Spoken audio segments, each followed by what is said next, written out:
ensure that we keep you afloat with all the latest happening in the country. And talking about all the latest happening, World Cup, Eco KBC, each of the 32 teams have played at least 2 matches and only 1 match remains as we wait for the round of 16, which is the knockout round. Also, champions France were the first to book a place in the last 16, other than the French and the Portuguese, led by the GOAT himself, Cristiano Ronaldo, have also booked a slot.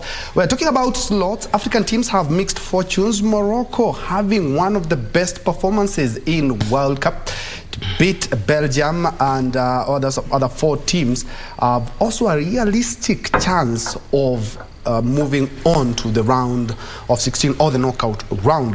But that is right here on KBC. And remember, we are bringing you those matches live from Qatar.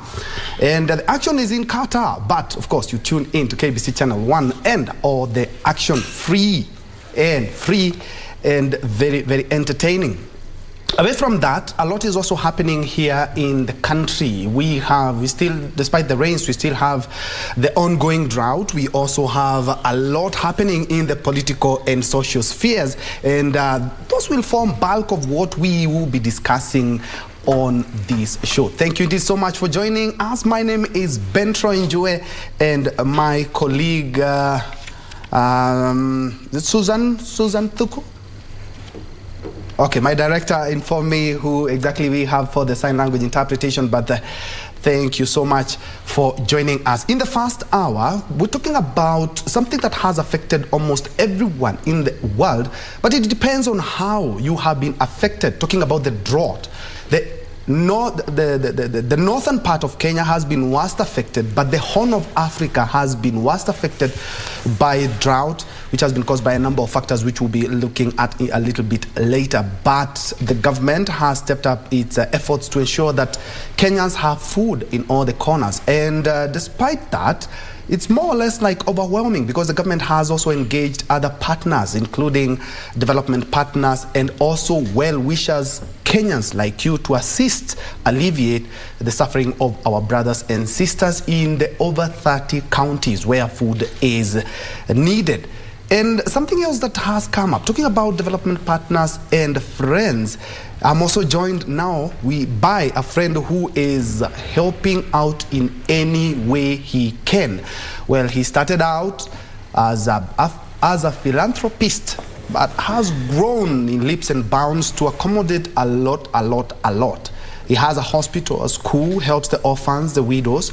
But these people, in as much as they are helping the country, the economy, they are also suffering as well. How has the philanthropist world, and especially when it comes to the food provision, been in the last couple of days, in the last couple of months?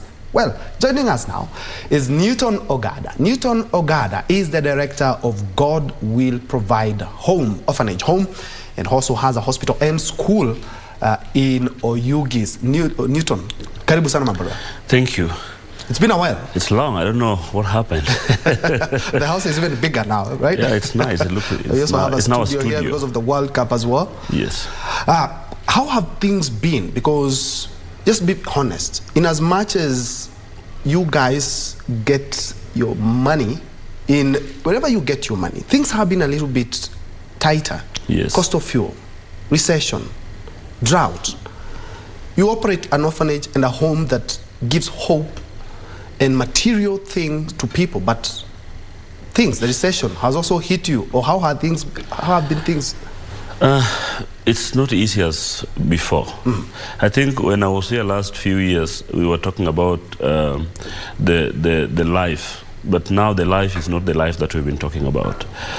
Before election, we had COVID-19, which actually interfered with world economy. Then after that, the issue of Russia and Ukraine hit the whole world again, because, you know, they're those who fund many other countries. And then now we have the drought. So we have 3 major issues that actually affected the world economically. But the way it is now is, I've never seen it since, because the price of fuel since I was born, we have never realized the price that we are now fueling our vehicles. And you know, when the fuel rise, everything rise, because everything we get through using the fuel. And again, the drought. You know, the drought is something that we cannot control. It's beyond us. Heat again, most of the countries, not only Kenya, this bring a lot of confusion when it comes to support to the community. Let me just say that we thank the government for chipping in and looking food left and right to support the people, because a number are dying because of a crisis that we are having now. But even on our side, it's not easy, because even those who have been supporting us frequently, most of them pulled out. Not because they want, because the life is not easy back in America, in Europe. It is a world problem. So it has not been easy. And unfortunately, more and more people are in need of your help, despite your coffers running dry. Yes. Every day, even today, I know some people came to my home, though I left very early, so they could not manage to find me. It is a situation where we are living in, and it takes us as far as even taking loans. Because you will find there's some families that you cannot leave, you cannot abandon them. You have to make sure that you are pushing, you are moving. You know, we are running a school. You cannot tell the children that we cannot have meal because of drought and the war in Ukraine and what have you, and the fuel. You have to find a way of doing things. So for the past 2 years, it has not been too easy for those who are running non-profit organizations. It is a difficult project that few are managing, and you can even see many people are closing because you have nothing to do. So, but I thank God on our side, I've been managing somehow. We take some loans. We still have some few people who support with a little, but not enough. Even if I say that maybe I've been still receiving what I was receiving before, but the price of food was not the same as before. So which means if I was receiving, let's say maybe 1 million shillings per month or 2 million per month, and the price of food is not like before then. So now it's not easy to manage the project and to support the people. It is not. Yeah. Now, there is a topic of discussion that just refuses to go. That is the GMOs. And of course, a lot of Kenyans, and especially in the northern frontier, require urgent food donations. And yesterday, the High Court said that it issued an injunction to stop any importation of the GMOs. The government had lifted the ban on GMO. The cabinet actually lifted that ban, and the Trade Ministry was about to import about 10 million bags of the GMO maize, which has, of course, some people are talking about, yes, we are in a situation that we cannot afford to add more problems. They talk about GMOs have not really been cleared as safe for consumption. Others talking about research has shown a lot of people in the world are consuming these foods, but they are fine. I would like to pick your mind on that, because maybe it could alleviate the situation we are in. Like for now, you know, the problem in our country is a lot of politics. We politicize everything. Even if we say now we are not bringing the GMO, people will still say, can you just bring it? So I think the situation where we reach now, we don't need to politicize everything, because the same food other people are consuming it. And maybe those who are making it to be a political ground, I have no problem back in the ground. They stay in Nairobi, they live in Nairobi. They don't know what it takes. Let me tell you, when you go back to the village, 2 kg of maize is close to 200 shillings. That is the only maize. You have not had anything in it. So I think what the government should plan to do, we need to go back to agriculture. Whenever we start getting rain, the government should bring down the fertilizer to the people, the seeds to the people, and the Ministry of Agriculture must be active in all the offices. That is what will help this our country. Again, the drought. When you talk about the drought and you see the eastern. The eastern was really affected. The coastal was really affected. Even many other places. The problem is not that we don't have rain. The problem is that we are consuming a lot. If we dig or we use the machine to dig the boreholes, we will get enough water to do some irrigation. Or even collect the ones even we can. Exactly, like now it's raining. We have not even enough plan of collecting what we are now wasting going down. Because we could actually think of, instead of bringing food from outside the country, you know, by the time we import things, we are spending money going to other people's pocket. Why don't we help? Now we can because we don't have food. But after this should be a lesson to us that we need to drill boreholes.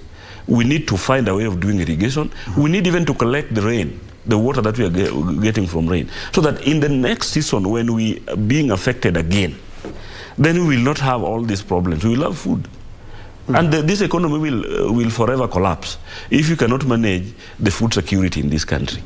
So the only thing we can do to support the situation we are now is actually to abandon some ministry. Then we pick the 3 or 4, we pick the health, we pick the Ministry of Education, and then we go to the agriculture. The rest can wait a little bit, and then we get the money to make sure we can shift focus on this thing. Exactly, we can shift. We can have those other ministry, but we can shift focus on this, and all the money we have, we can take to these 3 ministry: education, health, and food. Now, as we speak, I heard the government say, they announced that the school fee must be. They are going to raise the school fee. All the government schools are going to raise the school fee. Where do you think this common mwananchi will get money to pay school fee while they don't have food to eat in the house? Which means there's a lot of people who will not take their children to school.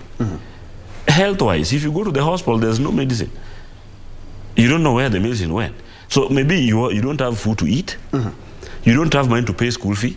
Then you get sick, and then you go to the hospital, there's no medicine. So I like the way Minister said recently that if you're a Kenyan, you're a candidate to death. Oh, the CS, and of course CS Moses Kuria. Yeah, because that is a lot of backlash and the same. And still on food, I remember the current president, William Ruto, said that it's quite a shame that 5 regimes after we gained the independence, we're still flagging of food donations. As somebody who operates a charitable organization and who feeds people, how do you feel? 5 regimes, all the regimes we have had, including the founding father, have had to flag off food for Kenyans, and we still are flagging today. I don't know if this is the truth, because I was not born recently. I think I'm over 40 years now. When I grew up, there was a lot of food.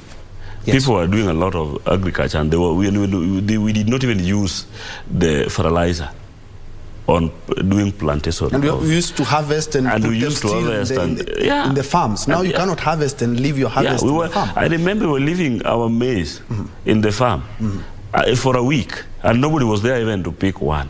So this thing, what happened, the economy of this country grew, but we did not grow with it.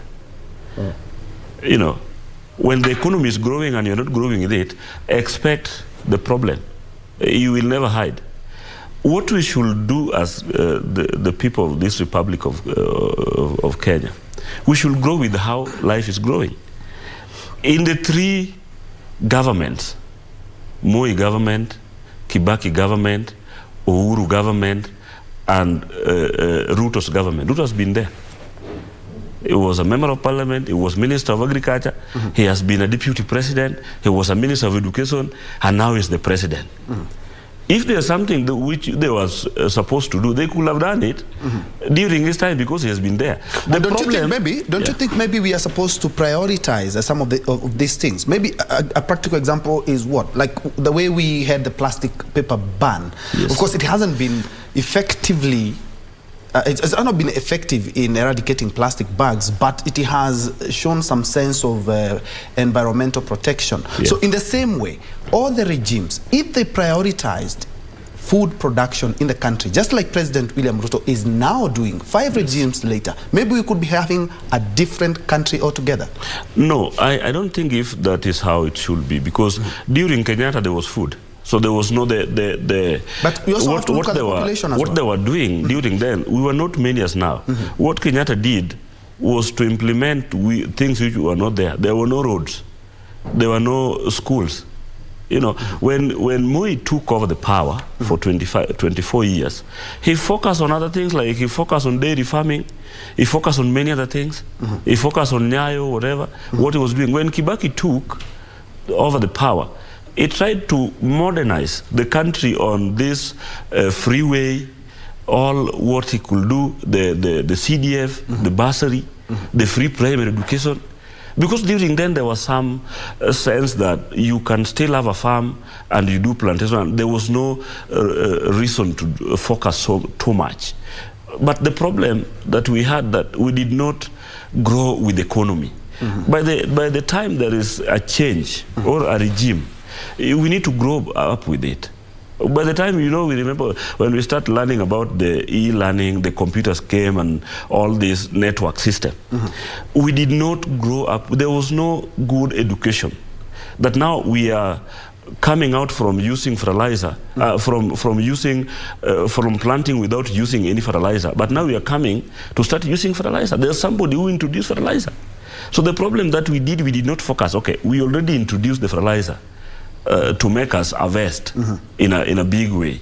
But we did not think we are killing the organic farming, where we only use the cow dung or other form of fertilizer. Manure, which you don't buy. So long as you have a cow or a goat, you will get it free. Then we killed that one. When we killed that one, then we did not grow on how. Even if last 3 years, farmers were crying because they were having maize, they don't know where to take. The government did not buy from the farmers to keep in our store. So during a problem like now, we give back to the farmers or to this country with an affordable price. We did not think about that. So my view to this is that we need to focus on how now we can bring back the organic farming. We use manure. We need to think of how we can focus on agriculture, apart from even the rest of the ministry. We have to focus on agriculture, health and education. And do you think whatever the president is doing now is very welcome?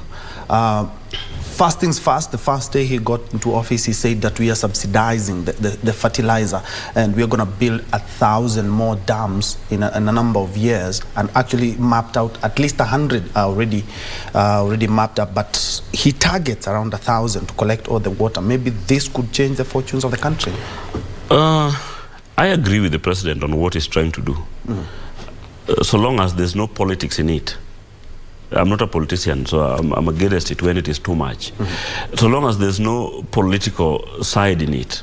Then number two, you need to deal with, if the dam is going to cost this much, we need to know it's costing that much. Because sometimes the president is not the one who is taking the money. And the person who is going to be in charge, the contractor, will take half of the money. Or those who are issuing the contract. If we do is 100% without the corruption, it's going to help the country. Then number two, we have heard about all this for the past, I don't know how many years. But nothing has happened. I believe that my president, who is William Ruto, is going to do much better on implementation, not just to talk, to implement. And again, we need to study our financial status of the country. Do we have enough money to do the dam? Do we have enough money to reach out with the fertilizer? Do we have enough money to send? Because this country, we have those who went to school for agriculture sector. We have many of them. The extension officers are there. But they're just sitting in the office. To me, I was thinking in a bit different way. That number one, we have to find out what is the problem and where is the problem. If it is in Turkana, what is it that we can do in Turkana to modernize that place to be a place where people can live? The improvement of infrastructure. Yeah, that is what is going to bring food in the table. And again, if, for example, let me just use this. If a politician call a rally today, you will find 1 million people in the rally. Where do they work? Where? Even if you call them today, let's say Raila is coming to Jivanji in the next 1 hour, the Jivanji garden will be full because these people are not working. I'm asking with a lot of humility that the president should focus on building companies. By the time we are exporting, we are rich economically. Now we can even buy that maize, even if it is 300 shillings, who cares? because we are working. But even if we dig dams and we bring all this, when there is no job, how will I pay school for our children? So if you want to build this economy to be an economy where an orphan can live, a place where a widow can live, a place where people who has no job can survive, we need to create several companies, this small industry, these light industries. And then we focus on what are we making as a country. If you go to Japan, they are more focused on vehicles and computers and what. And cottage industries. And cottage industries. Quite small industries. Can we choose one? Then we say each and every county we are building one company. We will only have 47 companies, and this will accommodate a big number. And that's when the people who are working are going to be taxed, and then they can save. And then when now we have drought, there is money, there's a security money that a normal Kenyan as me, who is working, has paid to the government. If you look the rate of tax in this country, the president said a small number is the people who are paying tax. Reason why? The bigger number are not working. Whenever they call rally, they meet with 2 million people. These people are not working. How will they pay the tax? But if we create place of them to work. Enablers. Yes. If you go to America, you'll never find. The president always campaign in the TV room like now. This is where they come and they sell their policy. Because nobody is there to be in the gathering unless it is something which was planned and coordinated even for 2 months before. Okay. Yeah. Now, looking at how the situation has been, including other factors like a weak shilling have compounded the situation. Operating a charitable home, how exactly have you managed to stay afloat? I told you when we started that I end up taking loans. You have? Yes, because I have no way to go. If I wanted to find the government and help me, and when I watch the news, I see they are asking if people can donate. So then where am I going to get anything there? Then now it's forcing me to measure doing some business to feed the orphans. Are there some of the projects that you have also engaged in to at least try and get some more funds? Yeah, like now, school is people are paying. Those who are there are paying their school fee. And this money is helping me enough to support these children. Though we were affected because nobody is having money to pay school fee. So we went we went out of food, but actually we got. Again, hospital now we have the NHIF. The hospital is accredited. And now when we treat people, the NHIF will pay us whatever little we are going to get. And all this money will actually help me on doing management to continue supporting the orphans. But if I could not be in a position to have an hospital and school, the life will be very expensive to me. I think I could already close the home. Because where will I take the kids? How you cannot have them dying with them. Sometimes it's not easy. Now, the head of state did task counties to ensure that they are more focused on drought mitigation measures as opposed to a lot of development. First of all, we have enough food. We have projects that are geared toward ensuring that Kenyans have enough and adequate food. And counties, some of the counties have even tasked development partners outside. We've seen counties partnering with the countries, with organizations to continue giving out food and necessities that are required. What is the situation in Yogi's Not really. It is not good. The situation is not good because the preparedness is not quite the way it should be. It is 2 months old. The county government is 2 months old. You know, those who are in the county, like the governors, most of them are new. And when they were elected in this position, they found there was a lot of loans and a lot of money pending. The pending bills were more than what they expected. So we still don't have the government running. Even President Ruto is still new in the office. We cannot blame him so much because he took over from somebody. So I think these are just... have you tried to partner with your county, Migori, right? No, Homa Bay. Homa Bay County. Have you tried partnering with the county? We are talking with them, but we partner on that. My organization is supporting a lot. We are helping a number of people. Even now I'm planning to do medical camps. I'm planning to do feeding for the widows and those who cannot manage. I'm on the track. That at least will help alleviate some of the suffering. Exactly, yeah. We are partnering on what I have. but we have not partnering that they can give. They still don't have money. In fact, I really pity how the government has been working, the county government has been working. And I think even those who were elected are regretting they could not take over.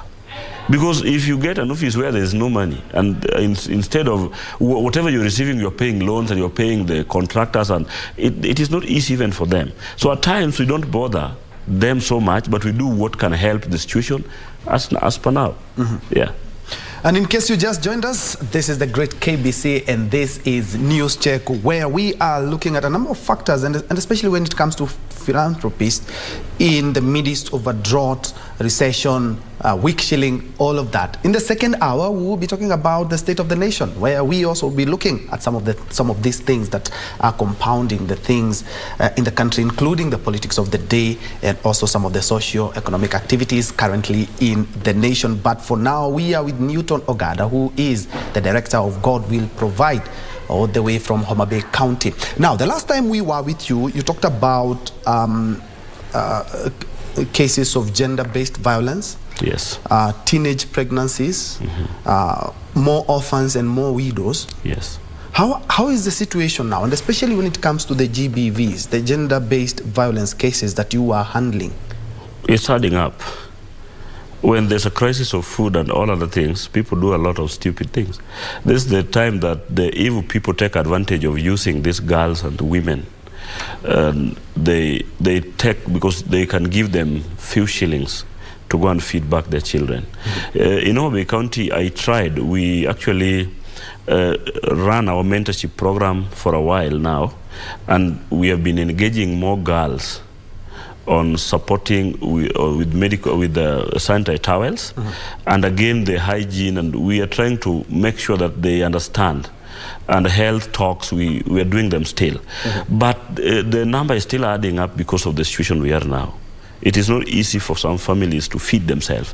So you'll find the mothers, they are going deeper to engage on things which are not right because they need money, you know.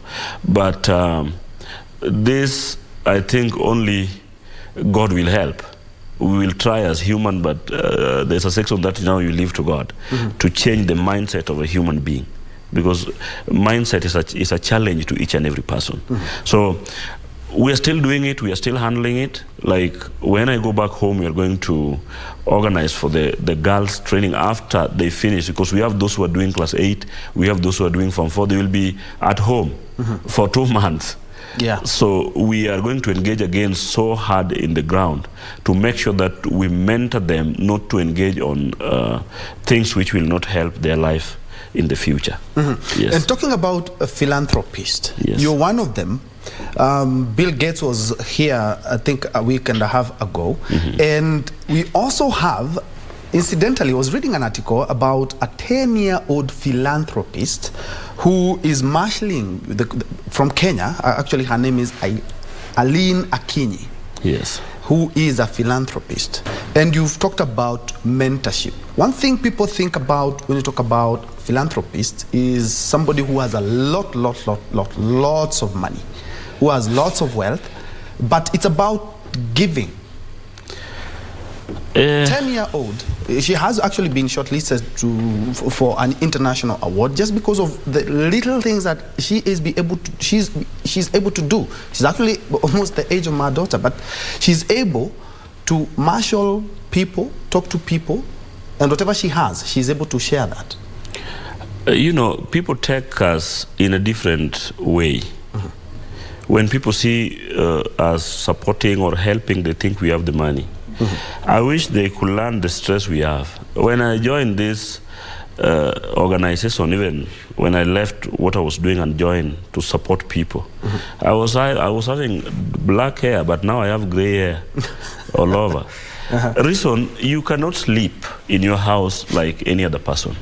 Number two, you don't have that money. You are not working. If somebody asks me, Newton, where do you work? I don't earn any salary. I depend on what people are supporting me from the US. I depend on the business that I'm doing to support our people.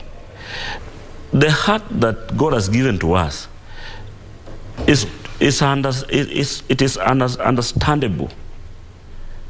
heart that accept each and every person who comes to you with a challenge. You know, so you cannot do it because you have money. We know those who have money in this country.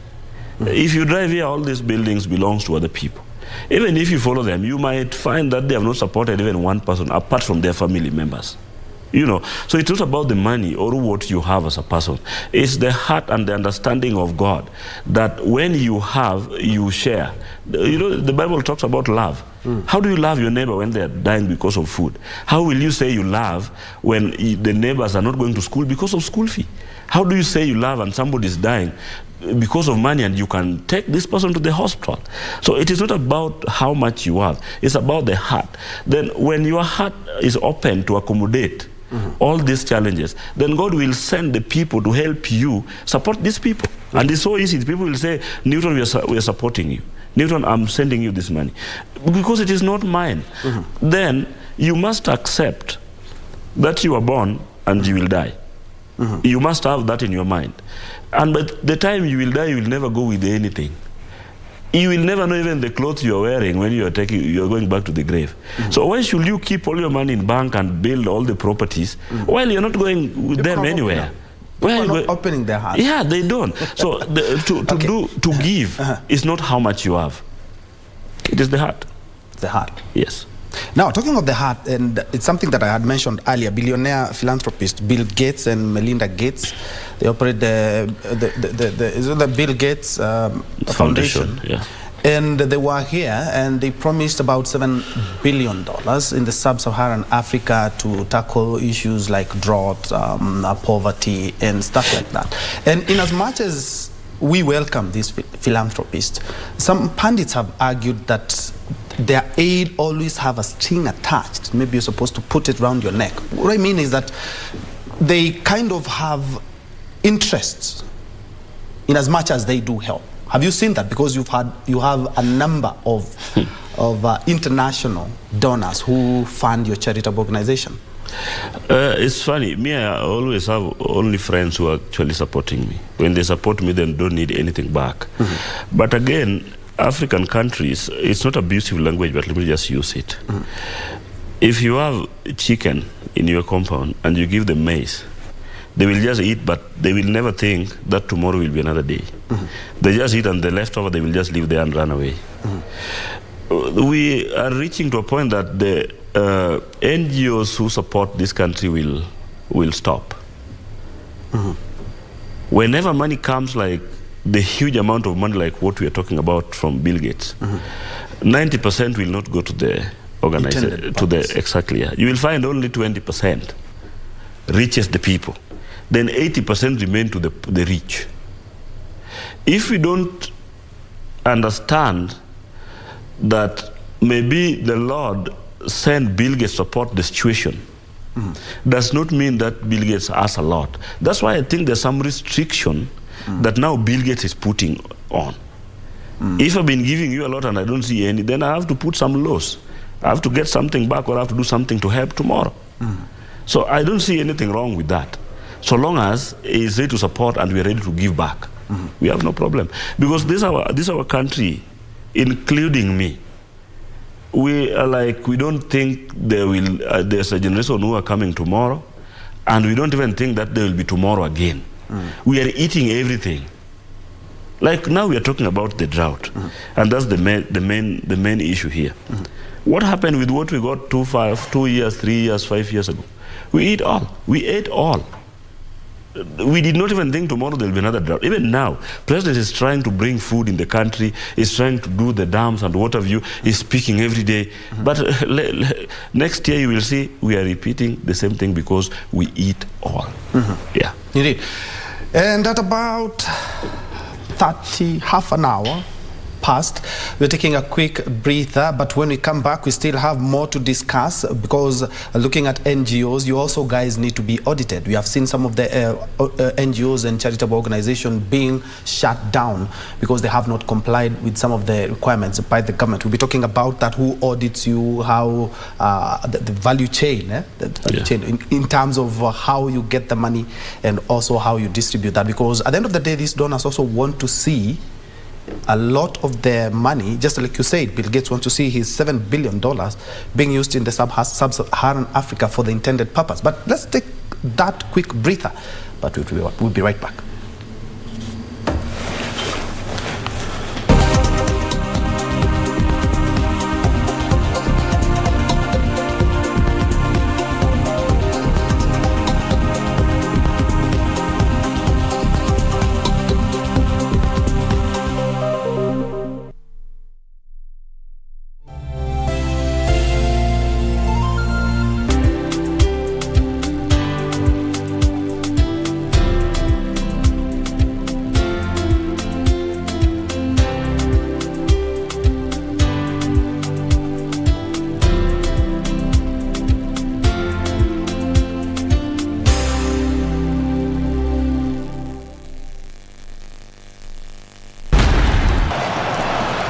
Morocco were up against one of the top-seeded sides in terms of FIFA rankings in Belgium. Na dhahabu haiwezi kulinganisha jinsi tunavyopendana mama. You know everything that has been going down in the world of entertainment, from the events that went down, as well as just what has been going on. Sensational Kenyan boy band La Freak have released their debut album dubbed Love Freaks. The event was graced by the creme de la creme in the entertainment industry. I said we're talented, we're amazing, so...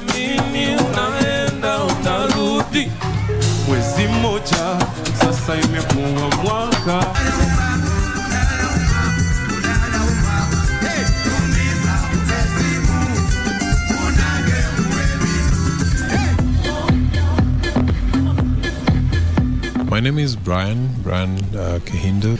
I'm the creative director of Nairobi Fashion Week and founder. I'm also the co-founder of Kenya Fashion Council. One rapper managed to keep her fans entertained in the comfort of their homes. That is Femi One. Pamba inabambanga kamfuko kakiwa na do. Jaba inakamata madoba zikiwa kwa form. Hayawi huwa kinyang'anyiro cha kombe la dunia nchini Qatar changoananga Novemba 20 hadi Disemba 18, huku timu 32 zikiwania taji. KBC Channel 1 inakupa fursa ya kutizama mbashara kipute hicho kutoka Qatar nyumbani kwako. Runinga ya KBC Channel 1 inakukaribisha kwenye kipindi cha Dunda Qatar. Nakwambia kwamba baba, alama ya reli ni Dunda Qatar. Na tunakuja nyumbani pale mtaani pale ambapo upo wewe mwenyewe. Huku ukijishindia zawadi chungu nzima. Hapa kumejaa vitu kocho. Jongea. Shabiki kwenye Dunda Qatar. Ukitazama unashinda. KBC Channel 1, wenzio wa dhati michezoni.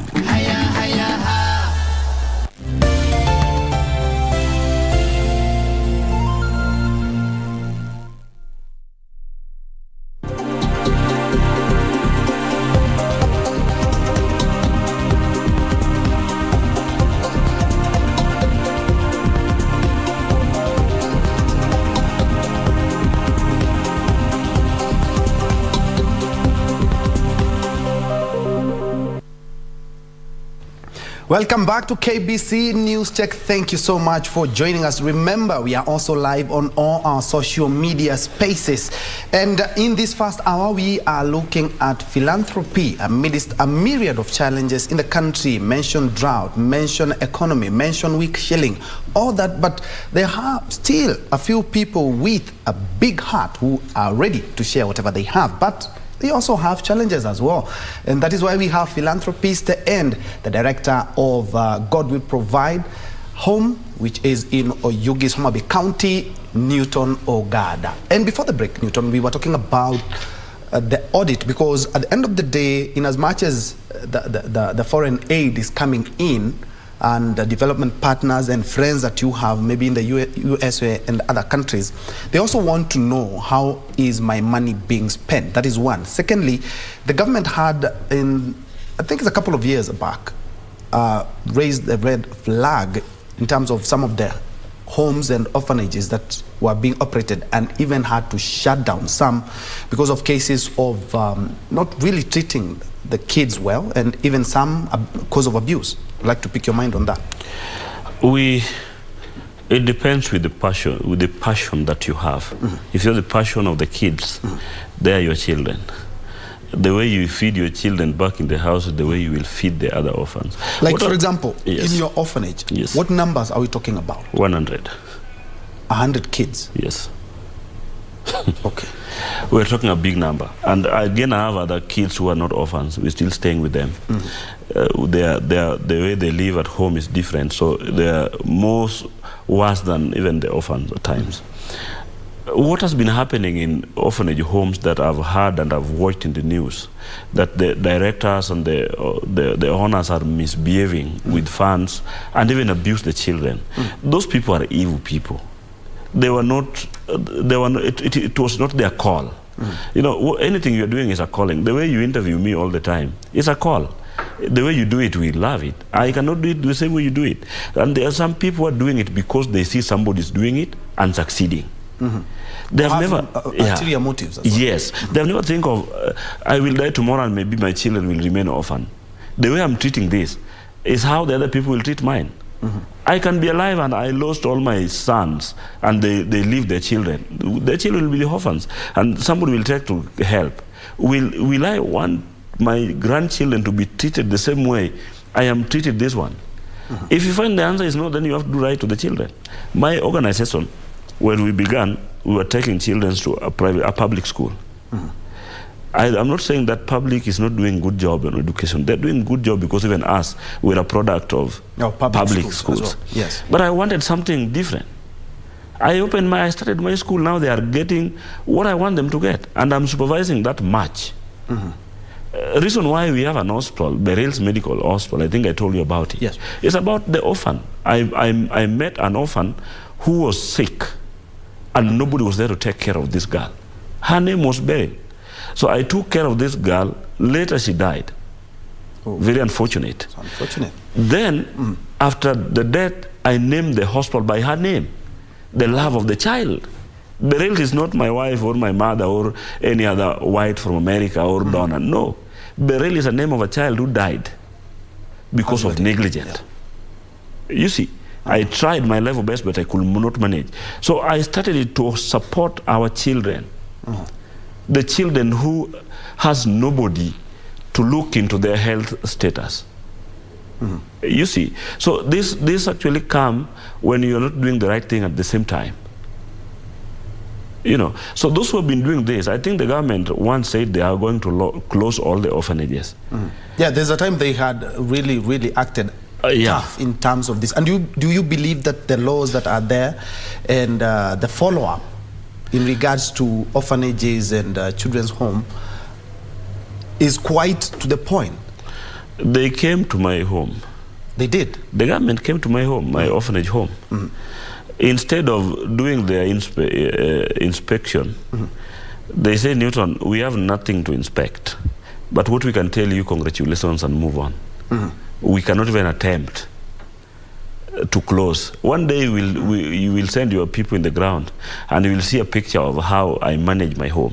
If you go there, you will stay in the orphanage home. You will never stay in my house. It's much better and clean than even where I'm staying. Because I believe that God has given me an opportunity to take care of somebody who has no parent, who lost. I still have my parent. I don't know how it feels, but 3 years old is having that experience of losing a mother and a father. So just imagine, then you take this child in and then you start punishing this child. You abuse this. Are you using your mind? What is happening? So those who have been doing this, I think it's just a curse or something else. But to my organization, even they want to do audit tomorrow, I will not close the doors. Now, it's a good thing that you are given a clean bill of health. But some organizations, they didn't get that, and some were even closed. And also looking at, you've mentioned kids, and looking at your county, Homa Bay County, statistics show that there are a lot of AIDS orphans.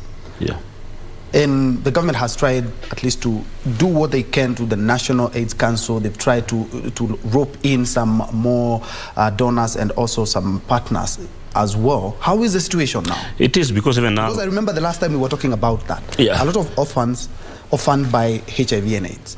Even in my home, I have such cases. Outside my home, we have such cases. But at least the government is trying, because we, like me, we follow up so much. So long as you have it, it's not your fault. It's a disease like any other disease. That's how I take it. Because you have to mix them together. And you have to be very careful on how you manage them. So the government actually tried to give the structure of how we take these kids, how we manage them. If you go to government hospital, you'll find they have their own. They have a place where they go. They get enough teachings about the living with HIV. And again, the government tried their level best. That's where I see the government has tried. That they teach even the mothers who are affected not to accept to deliver a baby who is affected. So there's a lot of medication, a lot of lessons that they are going through. So I believe the number is reducing. It's not like before. But now, those who are being affected before, they're there. But now they're trying, because most of the women now are giving birth in the hospital, which is actually helping 70 to 75%, not for the kids to be affected as their parents. Yeah. And also another thing is that during actually a lot of issues that we have in the sub-Saharan Africa is because of climate change. Yes. The COP27 just winded up a couple of days in Egypt. Yes. Where they talked about big fancy words and deliberations, but on the ground there were protests. And some, even here in Kenya, where they're talking about the West, who contribute majorly to climate change, they should pay. We're only talking about how we should drought mitigation, but now Africans are talking tough. We want to be paid, because at the end of the day, we are the ones who are hard hit by drought and famine. And that discussion is still hasn't really picked up pace as it should be. Do you believe they should pay us? Because I believe whatever we are suffering from a lot in the sub-Saharan Africa is largely due to climate change. But you know, somehow we talk big and we want people to see us talking on TV when we go to the meetings and to the conferences. It is 2-3 years ago when our president, the former president, was fighting against Mao, those who are cutting trees, and it became politicized in a way that Mao belonged to other people and Mao belonged to the government. And even now, I don't know the honor of Mao. By the time he was trying to talk about the climate, those are the things which affected the rain, even in our country. If we don't look outside the country, we don't take things serious. That's what I know. Number two, remember in the Bible, Pharaoh had a dream of a drought. He had a dream of 7 fat cows and 7 skinny cows. There was a reason of the dream. And that's where Joseph came in to support after interpreting the dream. The dream that we need to interpret is how to manage our country and checking on how our people can get food. That is number one. The dream that we should be... GMO. Yes. We need to talk about that. We need to talk about how can we support the government. The government is not one person. You know, people only see the government is the president. President is not the government. It's a Kenyan like Newton. The problem is the head of the state. We can only have one at a time. The problem begins with us. When I was growing, we had sweet potatoes. We've grown them everywhere. But why are we not doing it now? What happened? We're still living in the same land. We have not changed even 1 square feet. What happened? It is us. The drought is there, yes. But even the drought, you know, sometimes drought will come, but not for a year. But we could have the storage for the past 3 years. We need to have the maize, whichever we are consuming, at the store, because in 2 years, there must be a year that we harvest.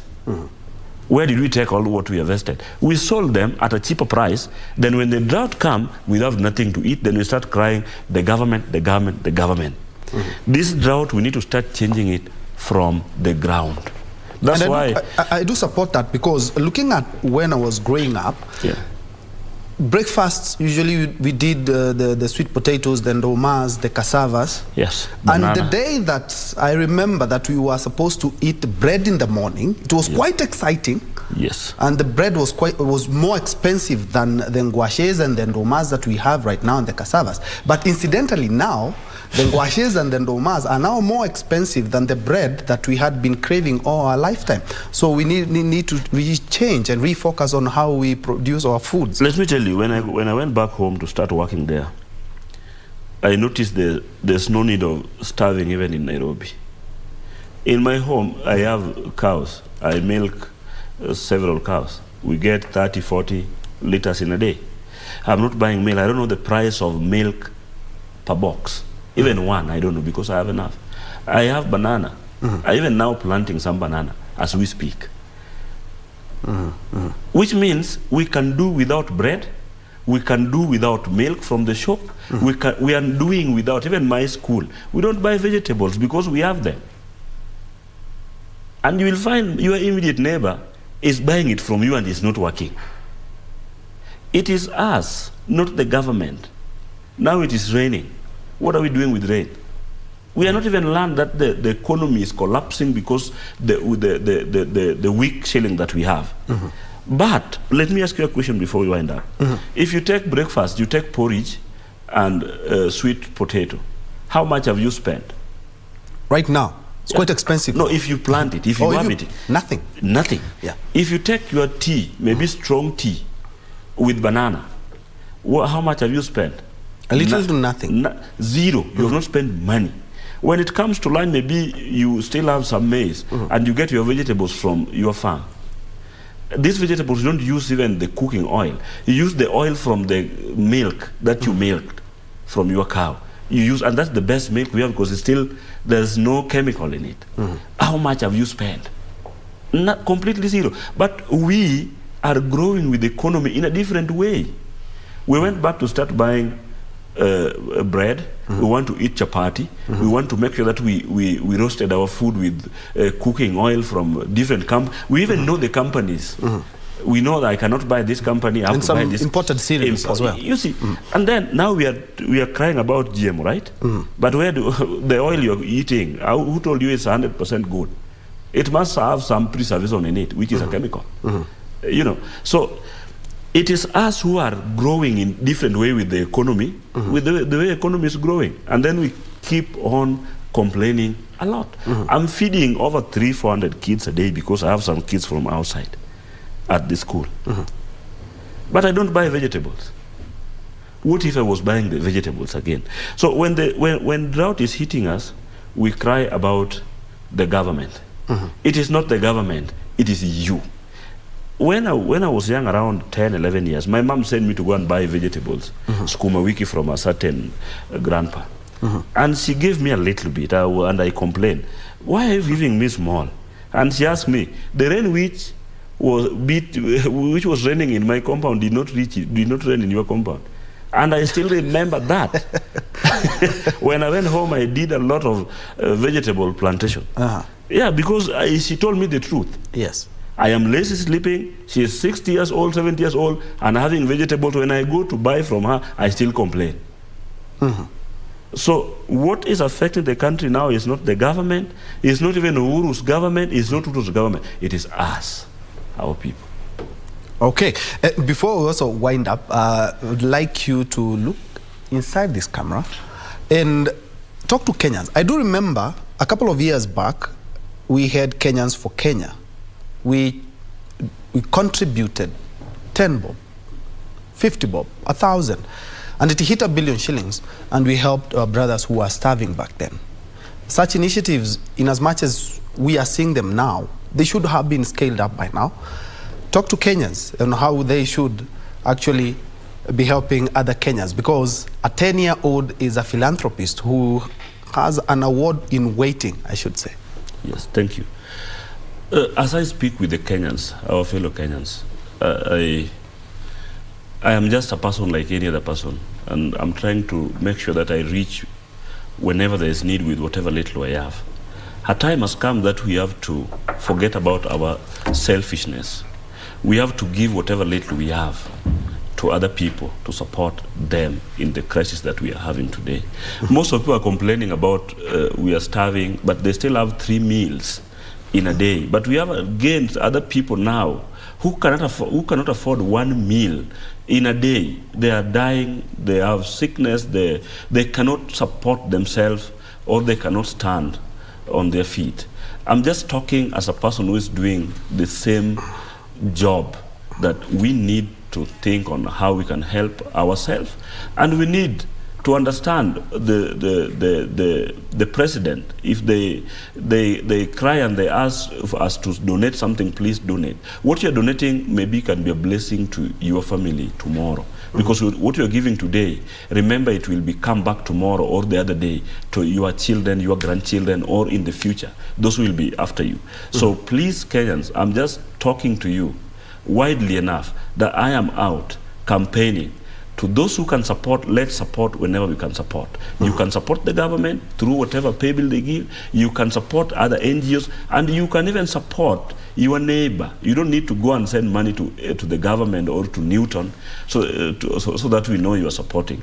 Start behind your house. Find a child, take a child to school, give food, give clothes, donate whatever you can donate to our beloved children or beloved mothers in this country. Well said. Thank you so much, Newton Ogada, who is a philanthropist and also the director of God Will Provide, which is a home and orphanage, and also has a school, and also tending to the medical challenges that are there in his region. He is doing something. What are you doing? That's a good question. All right. Thank you so much. As we wind up the first session, we are now crossing over to the Panari Sky Center, where the CCAK is launching Clean Cooking Week, and currently speaking is Major General Retired Gordon Kihalangwa, who is the PS Energy. Let's listen in. Of course, is really not the issue. And then, of course, quite a number of areas in the country are underserved with a number of it. For example, if we want to look at the statistics of this country, close to about 8.5 million people are connected to power. But then most of them will not use that power because the tariffs are slightly a little bit higher. The other area is that the other places are in this, other people are connected to power. That, of course, if you are talking about solar in certain areas, there is that element of intermittency. So there are quite a number of things are supposed to be done to improve that. And of course, lastly, what we are simply saying is, for us to achieve the 2028 deadline we've set for ourselves, which is close to about only 4-6 years from now, the government has to show leadership, county government have to show leadership, our development partners have also to come in a big way, and then there must also be good communication so that we demystify some of these things that are bordering traditions. And then we also target some of the areas which are underserved, and that's why Kostra is talking about the SNB, which is really targeting the 14 ASAL counties that, of course, are a little bit underserved. That is exactly. So this is something that must be given a holistic approach by all of us, but the government, the citizens, and the development partners, for us to achieve. I think a lot of stories goes into the COPs that goes on there. A lot. It's normally a very big gathering. But what do we get out of it? How do we follow it? What is the path through? Probably the promises which are made. Do we end up getting that kind of amount? So these are some of the things I really thought before I read what the Cabinet Secretary has sent me to do here. It is good for us to understand this in a very simple way, that there is need to do this, because at the end of the day, if that is not going to happen, then that threat we are fearing will actually bear with us. It's true, there are certain counties. If you went to Kilifi, for that matter, you realize that really those people worked on those trees in the best way possible until the land is bare. And nobody is actually doing their forestation right now. What about if it is replicated to the other counties? Then that would definitely become very dire. Without very much ado, distinguished guests, allow me to read the speech of or the Cabinet Secretary. I'm pleased to welcome you all on this important occasion that marks the launch of the third Clean and Cook Week since the inception, that is in September 2020. This year's Clean Cooking theme is transforming enabling environment to achieve universal access to clean cooking by 2028. Cooking is a fundamental aspect of human life, and it is of cultural and social significance to different communities. However, in developing countries like our country, it is mostly done by using biomass fuels, which are burned in traditional, inefficient cook stoves within poorly ventilated environments, thereby, of course, resulting into pollution, respiratory illness, heart problems, and even death. According to the World Health Organization, indoor health pollution remains the world's largest single environmental health risk. It contributes to over 4 million deaths annually across the world, most of them being those from the low-income countries. According to the Minister of Health of this republic, 23 Kenyans die every year as a result of that. In Kenya, 59% of the households use traditional fireplace for cooking, while only 30% of households have access to clean cooking solution. That is quite something very significant that really must be addressed. Ladies and gentlemen, our ministry considers reliance on open fires and traditional cook stoves and fuels to be one of the most pressing health and environmental problems that calls for urgent action. It is in this reason that we have identified cooking as a national development priority by setting target of the universal access to modern cooking energy services by 2028. This priority is in line with the national obligations for Sustainable Development Goals, SDG number 7. It also aligns itself to other national commitments contained in the Sustainable Energy for All Action Agenda and nationally determined contributions. These initiatives aim at accelerating actions on clean cooking in the interest of mitigating the effects of climate change associated with reliance on solid biomass and kerosene for cooking. To this end, the ministry initiated the development of the National Clean Cooking Strategy, the National Electric Cooking Strategy in 2021. This is facilitated through the technical assistance from the Climatically Compatible Growth of the UK, Partnering for Accelerated Climate Transition, Modern Energy Cooking Services, GIZ, Energizing Development, and of course the franchise development. It was a response to facilitate the government request to the Energy Transition Council. The National Clean Cooking Strategy defines the roadmap for increasing access to improved traditional and clean cooking solutions. These include climate-friendly efficient biomass stoves, as well as fuel switch from solid biomass and kerosene to cleaner environmentally friendly options such as biomass, bioethanol, LPG, solar PV, and electrical cooking, among others. Implementation of the National Clean Cooking Strategy will be done through a delivery unit for clean cooking, which is being set up with technical assistance from the Clean Cooking Alliance. On the other hand, the electrical cooking strategy bridges the policy gap between electricity access, adoption of clean cooking. It aims to raise the profile of electricity in a viable options for mitigating the effects of climatic change associated with the use of polluting fuels for cooking. Interventions will take advantage of the 75 national access to electricity, 90% of which is renewable, to increase the percentage of households using electricity for cooking beyond 1% currently doing so. Ladies and gentlemen, the two strategies that are complemented by other strategies and policies, such as the bioenergy strategy of 2020 to 2027, which emphasizes the use of innovation platforms to promote sustainable bioenergy development. Secondly, National Energy Efficiency and Conservation Strategy 2020, which supports enhanced research, innovations, and economic incentive to promote the adoption of clean cooking solutions. And thirdly, Gender in Energy, which recognizes the role of clean cooking in women's empowerment and promotes environmental sustainability. Our country has demonstrated a high level of political will to implement coordinated actions that support the transition to clean cooking.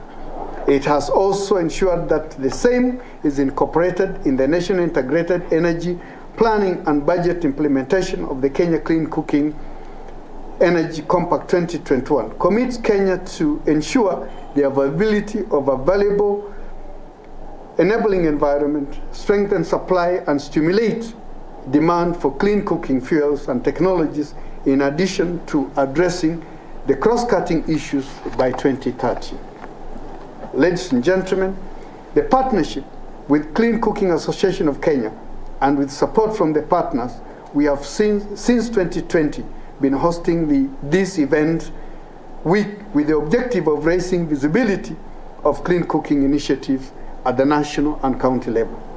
As we launch the third Clean Cooking Week today, since its inception 3 years ago, the focus will definitely be transforming on the enabling environment to achieve universal clean cooking by 2028, which is 6 years from now. Formal strategies for achieving this includes the National Clean Cooking Strategy and the Electric Cooking Strategy. These strategies will be instrumental in addressing the existing challenges in the promotion of clean cooking.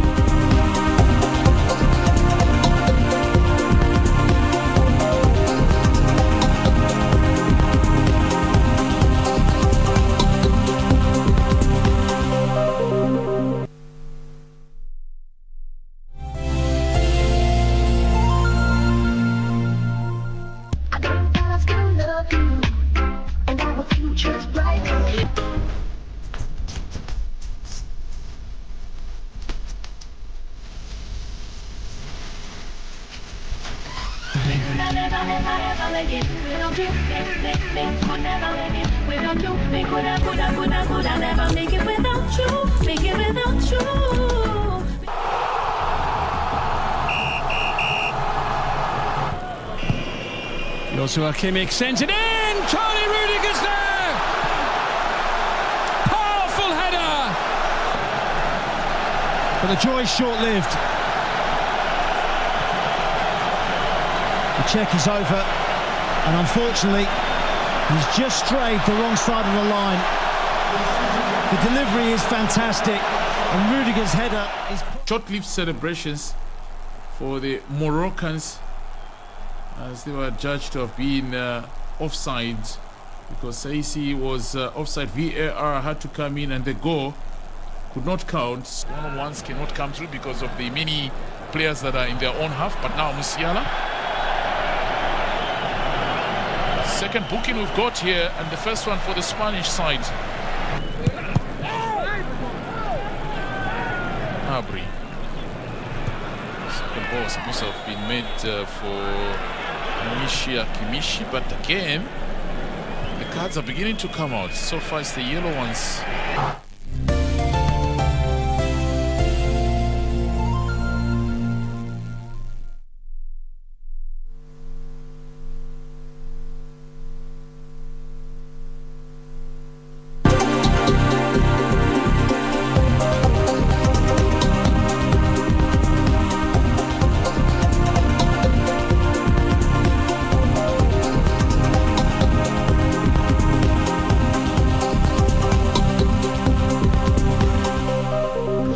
Welcome back. This is the Great KBC, and we are in the second hour of our live news program, that is News Check. Thank you so much for joining us. So remember, again, we are also on Twitter, on Facebook, and we are live from the broadcasting house in the county of Nairobi. We are looking at the state of the nation. What are the politics of the day? What are the socio-economic activities that have been shaping up the week? And joining me now on my immediate left Engineer Crispus Wadimba.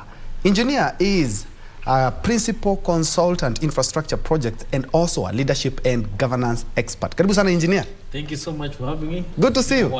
It's been a while. And just next to him we have Francis Mwangangi. He's a seasoned politician and also the Machakos County Deputy Governor. Bwana Mwangangi, karibu sana. Asante. And thank you for the invite. Karibu sana. Asante. Yeah. On a light note, you wanted us to sit on the other side of the studio. You must be a football fan. And I'm also a player. I like football. I play football. I was a member of Bunke FC.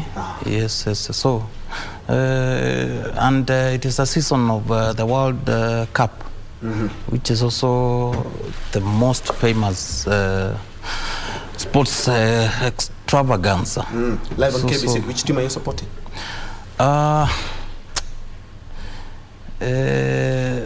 Harambee Stars, and now that is not there. Any star from Africa. All right, engineer, are you a football fan? You should be. I am a passive football fan, not very active one. But as I agree with him, I wish the Harambee Stars was there. Yeah. And we look forward maybe before the Hadis Hasla government is over, maybe 2026, Harambee Stars will make it. All right. So one of the deliverables they need to at least deliver is a win. Our appearance at a world stage football. And without being a prophet of doom, I wish those are wishes that those are horses. I think, but because of the politics that we have in our football, 2022 has come with a lot of surprises. Okay. I mean, Ruto tried the first time and won it, so we can also try World Cup this time around. All right. Yes. Live to the topic of day. The GMO discussion just refuses to go on. And looking at what the High Court judge yesterday, Mugure Dande, did, is that she issued an injunction stopping the importation of the 10 million bags that the trade CS had talked about. And of course it has ruffled some quotas, and some people say yes, we do want a GMO, no we shouldn't. The ban was lifted by cabinet. There has been a lot of debate in terms of the GMO. Now the court pronounced itself and stopped that, and it's a good thing if you ask me, because farmers, and especially from the Rift, had talked about how are you going to be buying maize outside, yet we just almost harvesting ours. First of all, let's have our own maize bought by the government, and then the rest can come a little bit later. I would like to pick your mind on that, engineer. Two things that I see on this issue. Number one, probably the government was being coerced by certain forces to go the GMO way, but unfortunately they did not read the mood of the country. The country, yes, might be very hungry, but also may not be ready to be misused or become a dumping ground for GMOs and all that kind of stuff. But the other thing also, the government also is taking advantage of this story to blackmail the farmers, that if you don't sell your produce, then we will bring GMOs. So there is a bit of exploitation one way or another, where the farmers are refusing to sell their maize, while the government is looking at the issue here. If you don't sell, we are going to get GMOs. And also there are people who are taking advantage of trying to bring GMO to the region. If you look at the GMO story, many farmers outside Kenya, Tanzania and Uganda are concerned that if GMO comes to Kenya, it will find its way to their farms and it will affect the quality of produce they have. So the GMO issue is now being overshadowed by a lot of politics. Geopolitics also is coming into place, and we need to be very careful. We don't want to be a dumping ground for GMOs. Well, in other jurisdictions, we don't know how it is working for them. The conversation about GMO right now is mainly between politicians. The judiciary has come in, the church. Where are the experts? Where are the scientists? What are they saying about this whole issue about GMO? So we need to really have an in-depth conversation about GMOs before we really try and bring it here. I think we also need to look at hunger not just in the perspective of maize. We need to look at how do we cure hunger beyond maize. Can we look for other varieties of food that can be found within our continent or within our country that can be able to help us cure the issue of food. We cannot always believe that hunger or famine in this country, the only solution is maize. There must be other alternatives that we can be able to feed ourselves so that we don't deal with just one staple food. Yes. That's an interesting way to look at it. The GMO and the maize debate just refuses to go on. But do you concur with what engineer talks about, that the politics surrounding the GMO? Mheshimiwa, I'm quite sure it's something that has also come on your table, being a leader in Machakos County. Let me start it elsewhere. I think African continent, we need to stand up for ourselves. We should not be pinning, or rather, we should not be the field, the ground, the continent where anyone, any scientists who want to test anything, the place to look at is Africa. I think we need to be respected first. Number two is we have had enough. Remember, colonization took place in this continent by and large. Two, these politics of multinationals and the threats and the powers that they wield and how they push through their governments so that they can also coerce Africans into submitting, into agreeing into some of these things. I think it is high time anyone out there, being an Asian, being a European, being whatever the person is, it's good we understand, we breathe the same oxygen and we are all human beings. That said, I think the issue of GMO, we need that discussion. We have a 2010 constitution that says nothing for me without my input. Consult me on what you do. The fact that you are in an elective top position as a deputy governor does not give you a right to decide on what I deserve to do. So whoever is making that decision, I need to be consulted personally, and also Kenyans.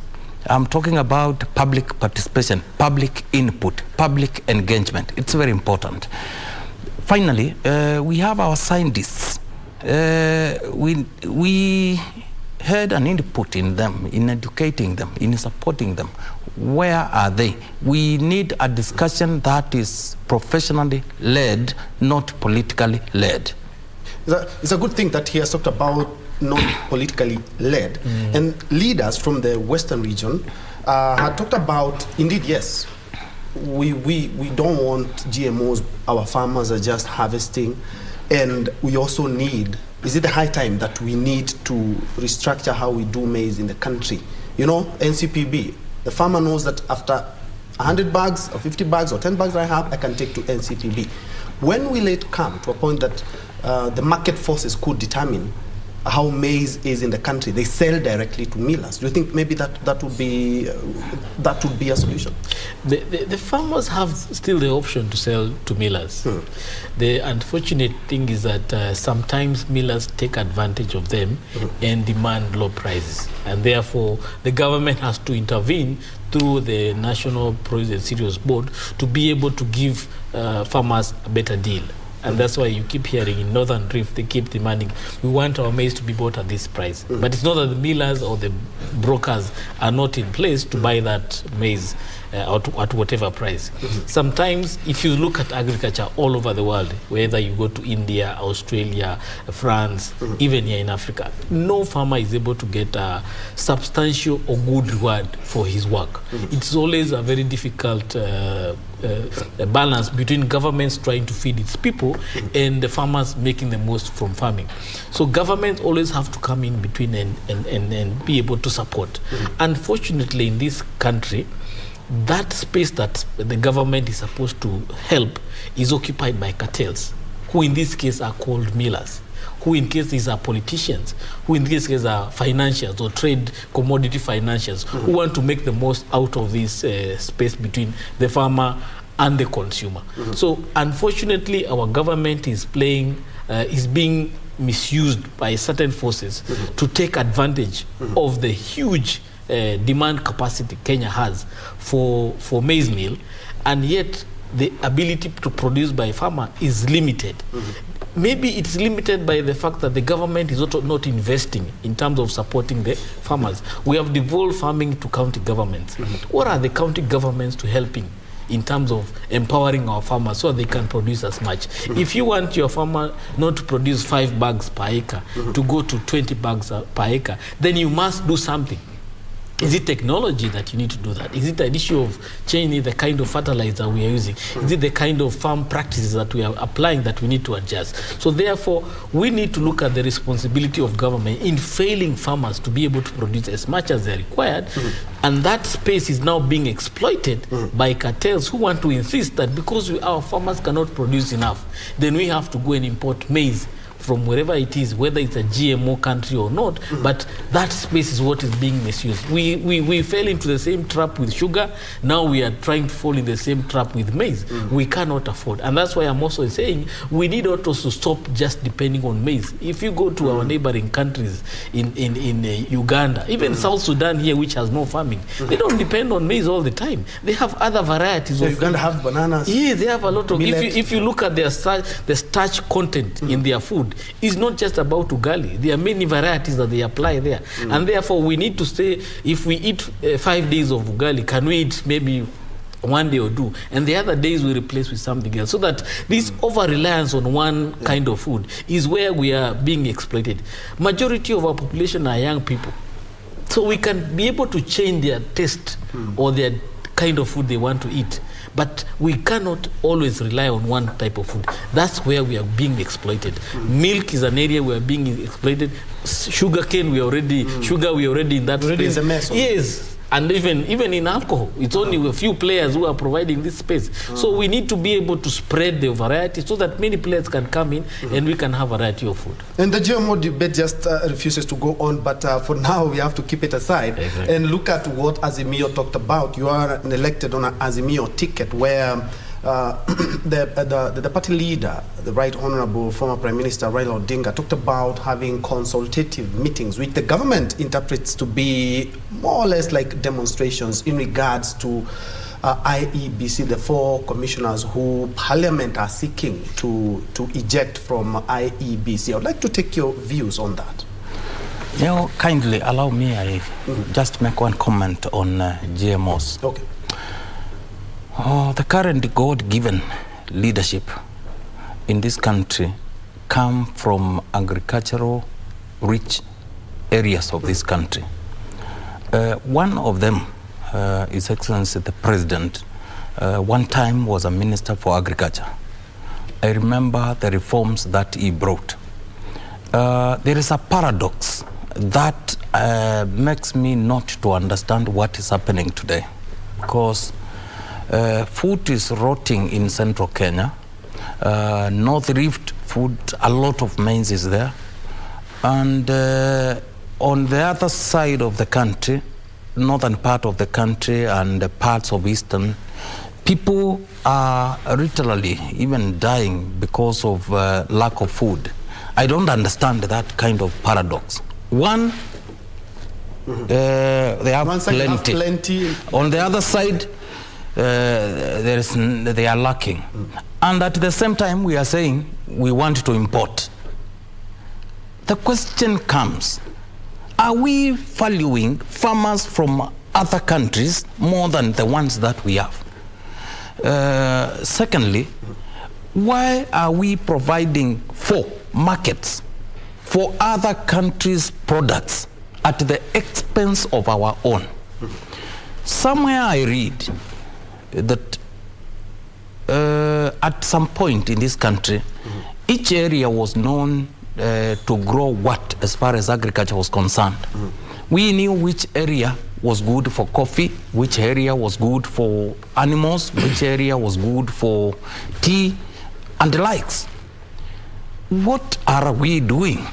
And engineer here has posted a question. What are our counties doing as far as mechanization of agriculture is concerned? The answer is very simple. We devolved services and functions, but money was left in Nairobi. That's why we have very strong ministries for water, very strong ministries for agriculture, very strong ministries for infrastructure and roads and transport, when most of the functions have since been devolved by the constitution, by Kenyans, by voting in a new constitution. Well, the new government, which is barely 3 months in office, has promised to devolve both functions and the money that remains with the national government. To your question of, you see, when those who made the decision to import the GMO, they just announced that we are importing. And what we hear is later we have given you 72 hours. Later, the minister in charge seems not to be knowing what is all this about, importation or not to import, and how much. Now, I think since it was just a ministerial announcement, maybe the former Prime Minister now wants to engage Kenyans and make them be part of the decision making. So maybe somebody in the government should also seize that opportunity and maybe engage the public in a different way. But we know, Mheshimiwa, we know very well that some of these interactions do not end very well. We have fracas in the capital. We've seen them in the previous elections when we talk about Kenyans and we talk about Kamukunji grounds. It kind of evokes some memories that Kenyans would kind of want to put aside. And the president did tell, right, Honorable Prime Minister, yesterday that, yes, you guys follow the democratic way, more or less like a thin-veiled threat that you guys don't start the demonstrations. No. There's something I want to tell you. As a government, if you are doing things wrongly, if you are not consulting the way you should, and the consulting here is involving the public through public participation way in your decision making, and somebody, a minister, wakes up and makes a decision that has a major implication in this country without consulting anybody. I am not sure even he had consulted the spouse when he pronounced himself. Which other option do you have? If it is demonstrations are provided for in the law. The only thing is because Kenyans pay taxes to county governments, to national government, it is for the responsibility of the government to provide the security. The problem we have seen in this country and most of the developing world is that because some people want to keep themselves into power and because they want to push through their agenda, whether you like it or not, we have seen they are the ones actually who cause some of these mayhems organized by their opponents. So because we are a democratic country, the only option that we have, and I don't support any form of interruptions of normal life of any Kenyan, but the only way is for those in power to do the right thing. And the right thing, please engage Kenyans. When you hear the church raise concern about GMOs, please retreat and do the right thing. Okay, let's hear what engineer have to say on that, because I'm quite sure even if we today the government announces that from tomorrow we'll be having very peaceful demonstration, the police will be covering that and will ensure that nobody loses life or property. Do you think that is going to happen? Going back to our history, if at all we have to go to the streets because of maybe a few things like IEBC? Let me tell you, I think people are forgetting, just recently in Eldoret, there were a few fracas. And it was just about people being told you cannot do business here, so you have to get out. You saw what happened. People went and ransacked supermarkets. So do you think this country is ready for any mass action activity, whether peaceful or not? We are not. People are hungry. We don't have food. We are not able to provide for ourselves. So I think we have just come from a very expensive elections.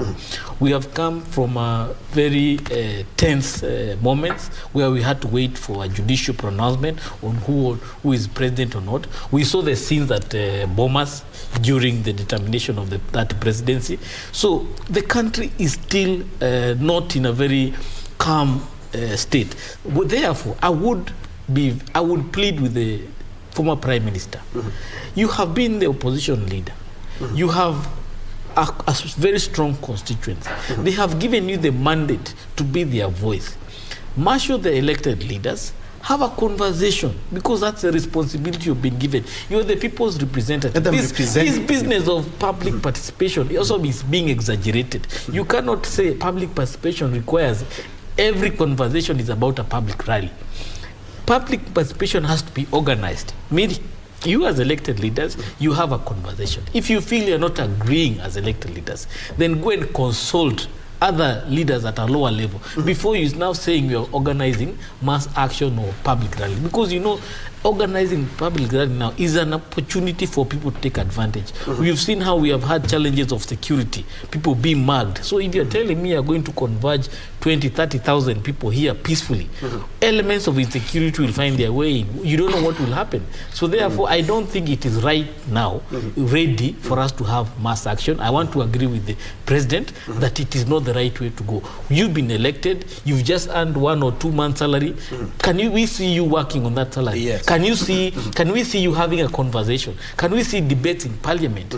Even if you fight in parliament, it's okay, but not in the streets. Okay. At least we'll know now those are our representatives. They are disagreeing. Yes, and we are going to get back to this conversation, but my director informs me we have to get a break. But as well, I'm quite sure a lot of people would close business that day. Even if it's going to be peaceful, a lot of people will have the jitters. And even the investors who are looking to come and do business with us, they'll take back. And for them, an investor who wants to bring $10 million here will take 2 years to consider that. If we start misbehaving right now, this is not the right time to start any mass action that will cause problems. The deputy governor here has inherited a government. He needs investors. He needs money in his county. I don't think he's ready for mass action. Yes, there's something I want. A World Cup break, and then we're gonna get back. And we'll also be tasking you on the county preparedness, because we have a lot of challenges, and drought is one of them. And also, your county has been named as one of the counties of the over 30 counties that also require food. What are some of the measures that you guys have taken? We're taking a quick break with engineer and Mheshimiwa Mwangangi, who is the deputy governor for Machakos County. Let's have that quick break, then we'll be right back.